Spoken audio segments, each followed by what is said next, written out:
Hello and welcome to UIDHTML guys. तो हम पहुंच चुके हैं चैप्टर नंबर 4 में। तो यहाँ तक कि चैप्टर नंबर 3 में हमने जाना था कि टाइप्स होते क्या है, कितने तरह के होते हैं, कितने तरह से हम डिफाइन करते हैं, कैसे हम कस्टम टाइप्स बनाते हैं, ये चीज़ हमने सीखा था। लेकिन हमने ये नहीं जाना था कि उसको कहाँ कहाँ कैसे कैसे यूज़ करेंगे। तो जैसा कि इस चैप्टर में हम जानने की कोशिश करेंगे कि हम टाइप एनोटेशंस हम वेरिएबल के साथ कैसे बनाते हैं, ठीक है। उसके बाद फंक्शंस के होते हैं, उसके बाद ऑब्जेक्ट्स के होते हैं, वो हम धीरे धीरे पढ़ते जाएंगे। ये 2-2 मिनट का वीडियो है, लेकिन हाँ है मज़ेदार। चलिए हम चलते हैं कोड में और वहाँ जाके देखते हैं, ठीक है। ओके, तो पहुँच चुके हैं कोड में। तो यहाँ हम टाइप एनोटेशन समझेंगे वेरिएबल के साथ, ठीक है। तो चौथा नंबर पे अभी कुछ नहीं है हमारे पास, तो एक मैं फाइल बनाता हूँ, इसमें लिखता हूँ टाइप्स विथ वेरिएबल, ठीक है। और एक और चीज़ एरर मैं आपको बताऊंगा जब मल्टी डिक्लेरेशंस होता है सेम प्रोजेक्ट फोल्डर में, तो मैं TS डाल दिया टाइप्स विथ वेरिएबल, एंटर कर दिया। और यहाँ पे देखेंगे कि मैं अभी स्टार्ट में क्या करता हूँ, एक वेरिएबल बनाता हूँ let fruit is equal to, और इसमें मैं डाल देता हूँ एप्पल, ठीक है।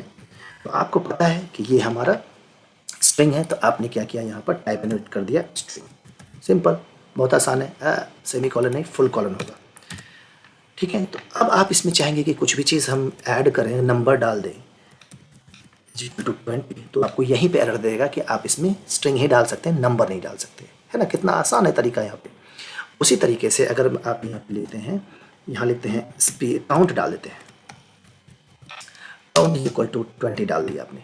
और आप इसमें चाहेंगे तो नंबर टाइप है तो नंबर टाइप डाल दीजिए इसको, ठीक है, आपने बता दिया एक्सप्लिसिटली। और अब अगर आप काउंट में कोई स्ट्रिंग डालने की कोशिश करेंगे तो आपको दे देगा एरर। सीधा क्या कहेगा कि string is not assignable to type number, क्योंकि आपने नंबर टाइप का लिया है। उसी तरह से अगर मैं बूलियन की बात लूँ, मैं लिखा हैज़ नंबर और यहाँ डाल देता हूँ कि ये बूलियन टाइप का है, और बूलियन में हम डाल देते हैं ट्रू, ठीक है। और इसमें अगर हैज़ नंबर में अगर आप ये डालें कि जो इक्वल टू मैं डाल देता हूँ 10, तो बोलेगा कि number is not assignable to type boolean. देखिए इसमें सब टाइप घर है, किस टाइप का डेटा आप डाल रहे हो वो आप किस टाइप में नहीं डाल सकते हो। नंबर टाइप का डेटा आप बूलियन टाइप में नहीं डाल सकते हो। ध्यान रखिएगा, अभी जो मैंने दिया कि टाइप को बताता है, इस टाइप का डेटा आप उस टाइप में नहीं डाल सकते, करेक्ट। अब अगला जो स्पेशल टाइप का है वो है नल और अनडिफाइंड। तो अगर मैं यहाँ पे डालूँ लेट और यहाँ डाल देता हूँ क्या कहते हैं नथिंग, ऐसे डाल दिए, और यहाँ पे हम डालते हैं नल। तो आप पहले देखिए कि अगर मैं बूलियन में कोई भी डेटा ये टाइप एनोटेट नहीं करता हूँ तो टाइप असर्शन के चलते जो है, देखो ये पहले से ही बता रहा है कि बूलियन टाइप का डेटा है। तो आप क्या सोचेंगे, नल टाइप का डेटा है तो नल देना चाहिए, लेकिन यहाँ देगा एनी टाइप का डेटा। आप अगर यहाँ पर हैज़ नंबर में अगर आप यहाँ पे 20 डालने की कोशिश करेंगे तो आपको दे देगा एरर, जबकि आपने यहाँ पे टाइप एनोटेट नहीं किया है कुछ भी चीज़, फिर भी आपको एरर दे रहा है। लेकिन नथिंग के साथ ऐसा प्रॉब्लम नहीं होगा। नथिंग में आप स्ट्रिंग भी डाल सकते हो। अभी देखिए हम इसमें डालते हैं UIDHTML, करेक्ट।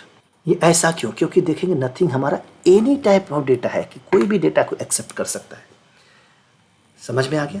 तो अगर आप इसको बताएंगे नहीं कोई टाइप का डेटा नहीं, मुझे नल टाइप का ही डेटा इसके अंदर में आना चाहिए, तो जैसे आप इसको नल टाइप का डेटा बताएंगे तो आपको यहाँ पे प्रॉब्लम देना शुरू कर देगा। कि अब यहाँ देखिए क्या प्रॉब्लम है, type UIDHTML is not assignable to type null. इसमें टाइप नहीं बताया कि string is not assignable to type null वगैरह, ऐसा नहीं बताया। जो कि आप अगर यहाँ देखेंगे यहाँ देगा number is not assignable to type, यहाँ वैल्यू के साथ रीड किया। ये जो UIDHTML स्ट्रिंग टाइप है, ये स्ट्रिंग आपके नल के असाइन नहीं कर सकते। दोनों में अंतर है ना। हाँ, तो मैं इसको भी हटा देता हूँ। सेम आपका पड़ेगा अनडिफाइंड के साथ। अगर मैं इसको लिखता हूँ लेट नॉट अवेलेबल और इसको मैं यहाँ लिखता हूँ अनडिफाइंड, ये स्पेशल टाइप का होता है ना कुछ डेटा टाइप। तो अब ये भी देखिएगा एनी टाइप का डेटा है, सेम जो नल के साथ हो रहा था इसके साथ भी होगा। तो हम यहाँ पे अगर अनडिफाइंड टाइप का बता दूँ कि इसमें अनडिफाइंड टाइप का ही डेटा आएगा, तो मैं लिखता हूँ not available is equal to 20, तो ये हमारा एरर देगा। लेकिन जब ये टाइप एनोटेशन यहाँ से हटा देंगे तो ये मैं 20 भी एक्सेप्ट कर लेगा। समझ रहे हैं ये चीज़। तो हमें टाइप एनोटेशन क्यों ज़रूरी है, ये बहुत मज़ेदार विषय है, इसलिए ज़रूरी है, ठीक है। और इसमें क्या है कि हम या तो अनडिफाइंड हो सकता है या तो कोई नंबर आ सकता है। अगर इसी जगह पर हम एनोटेट कर दिए कि या तो अनडिफाइंड दो या तो नंबर डालो, तो ये हमारा सही हो जाएगा, है ना, नंबर भी एक्सेप्ट कर लिया, देखिए अपने आप नंबर बन गया ये। तो ये चीज़ें हैं हमारा, जो कि हमने आपको वेरिएबल के साथ कैसे टाइप को एनोटेट करते हैं वो भी बता दिया। और ऊपर क्या था डिफरेंस, कि हम जैसे हैश नंबर के साथ क्या था कि string is not assignable to type boolean ऐसा था, जबकि यहाँ पर उसके वैल्यू के साथ था। करेक्ट, ये भी बता दिया। अब जो स्पेशल टाइप का प्री बिल्ट डेटा टाइप है वो मान के चलते हैं कि लेट, मैं लिखता हूँ date is equal to new date.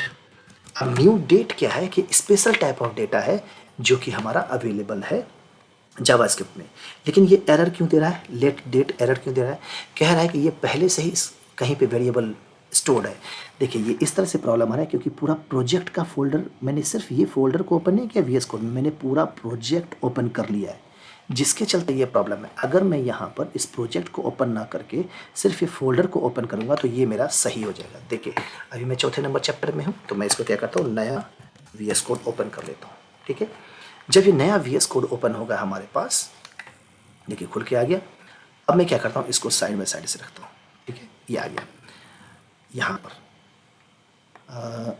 सिर्फ फ्रूट ही, अच्छा सेव नहीं किया मैंने उसको, सॉरी।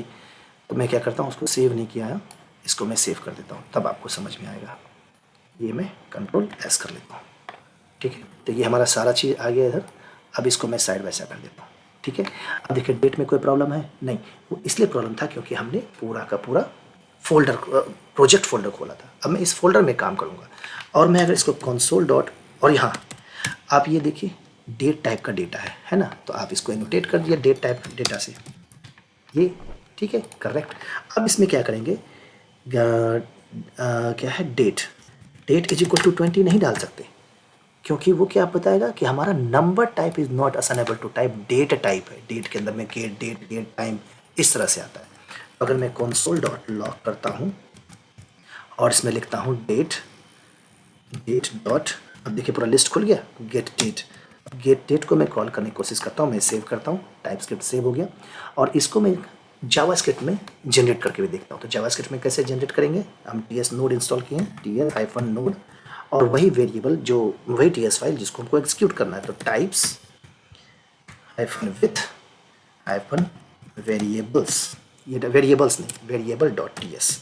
और जब इसको एंटर करेंगे तो हमको 17 देना चाहिए रिजल्ट, और जावास्क्रिप्ट में जेएस फाइल भी जनरेट कर देगा। अभी देखेंगे यहाँ पर टीएस फाइल है, ये जेएस फाइल भी जनरेट करेगा। 17 दिया, ओके एग्जीक्यूट क्या करना चाहिए इसको, ओके इसने रिजल्ट रन कर दिया डायरेक्ट। तो मैं इसको जावास्क्रिप्ट को एग्जीक्यूट करूँगा, तो इसको मैं कर दूँगा टीएससी, और वही टीएस नोड ना करके इसको टीएससी कर देता हूँ, वो इसको एग्जीक्यूट कर दिया यहीं पर, टीएससी कर दिया, एंटर कर देता हूँ मैं। यहाँ पे जावास्क्रिप्ट इसको बना देना चाहिए, देखिए जावास्क्रिप्ट बना दिया ना यहाँ पे। ठीक है, तो टीएससी से हम जावास्क्रिप्ट बना लिए और टीएस नोड से हम डायरेक्ट उसको एग्जीक्यूट कर लिए। ठीक है, अब ये कह रहा है कि क्या प्रॉब्लम है, रीडिक्लेयर ब्लॉक जो है सो डेट के साथ है, वो उसका ये जो खुल गया है इसका प्रॉब्लम है, इसको बंद कर दीजिए, जीएस को बंद कर दीजिए और टीएस फाइल खोलिए, कोई दिक्कत नहीं है। ठीक है, तो ये आप समझ लिए कि किस तरह से हम डेटा डिफाइन करते हैं हम वेरिएबल के साथ। तो अगला चैप्टर में हम जानेंगे कि किस तरह से हम डेटा टाइप डिफाइन करते हैं फंक्शन के साथ। ठीक है, चलिए मिलते हैं नेक्स्ट वीडियो में, तब तक के लिए बाय बाय। मजा आएगा। मजा आया, और मैं ये जो मजा है हिंदुस्तान के हर व्यक्ति को देना चाहता हूं।